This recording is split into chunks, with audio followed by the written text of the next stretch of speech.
For all women and girls, rights, equality, and empowerment. International Women's Day 2025. A natural inclination to help wherever she could was the launching pad for this woman championing the issues of her generation. How did you get involved in youth advocacy? Well, for me, growing up, I always had a passion to speak out and assist wherever I could. I always recognized, if something was wrong and if I had to take a stand against it. So it started at an early age.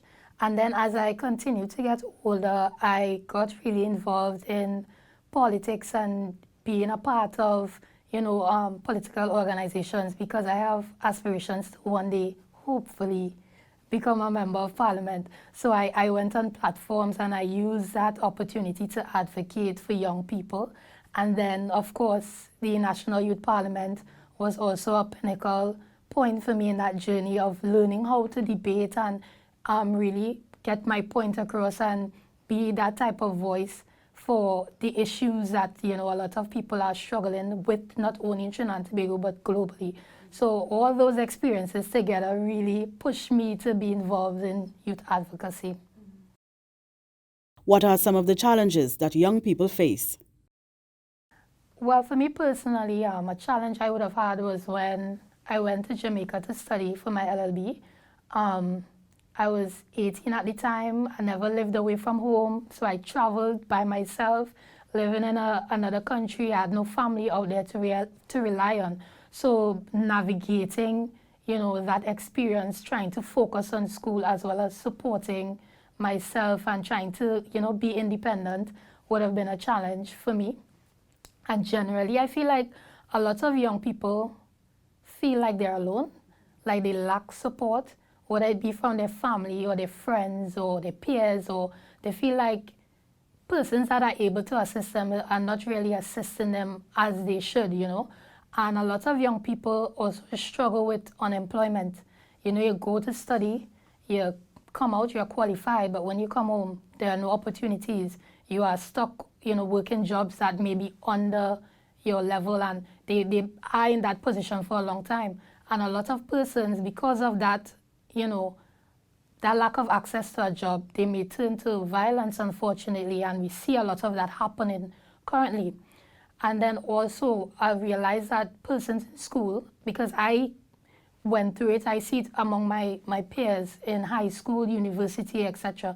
We face a lot of anxiety and depression because there are a lot of academic pressure on us, especially at this age.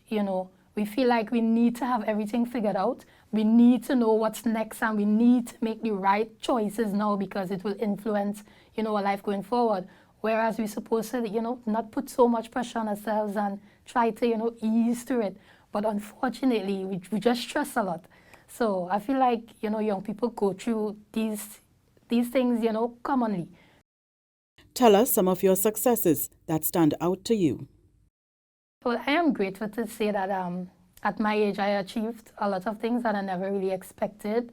For one, participating in the youth debate, national youth debate, being named top debater, that was not something I expected. And then also when I got the call to represent the country at the regional youth parliament in Guyana, the gratitude, the appreciation, I don't know, it was just surreal for me because such an opportunity don't just happen, to anybody. So it was amazing for me to be able to, be in a space with other regional leaders. And that was really a turning point for me because being in the room with them, it was just real. And I said, you know what, if I could make it here, one day I could be just like them.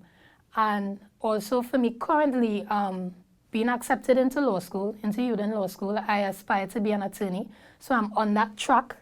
And for me, that's a success, knowing that I am on the path to where I want to be.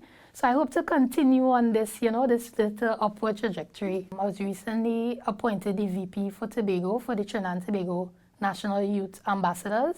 So we just enrolled a new cohort, and, You know, it's great because you see young people coming together to create opportunities for other young people, ensure that our voices are being heard, ensure that we are involved in, you know, policy making, community development, involved in schools. So great things ahead. We have a lot of plans and initiatives. So you have to look out for the Trinidad and Tobago Youth Ambassadors. How do you think we can achieve equality and empowerment and ensure rights for all women and girls?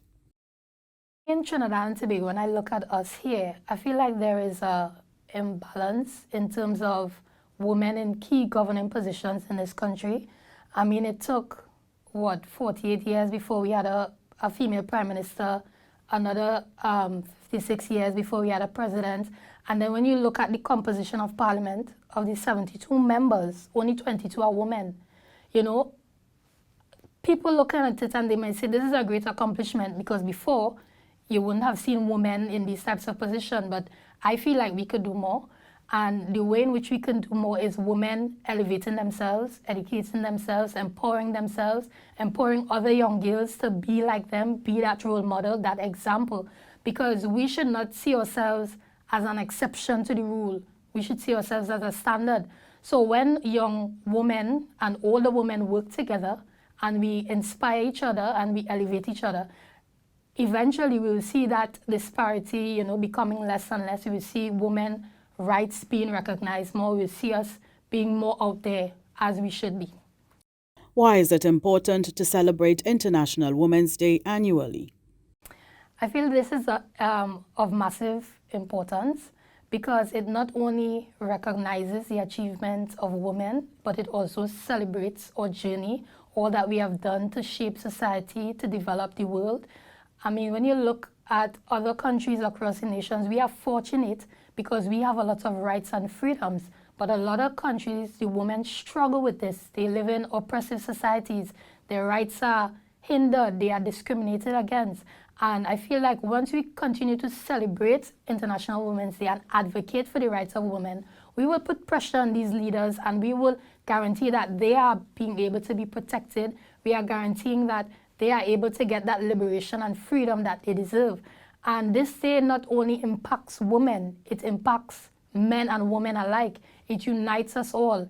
It creates that, you know, it spreads that awareness in the gender inequalities, in the social injustices.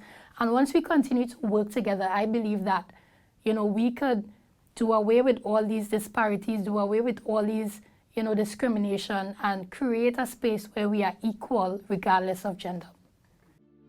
For all women and girls, rights, equality, and empowerment, the Office of the Parliament celebrates International Women's Day 2025.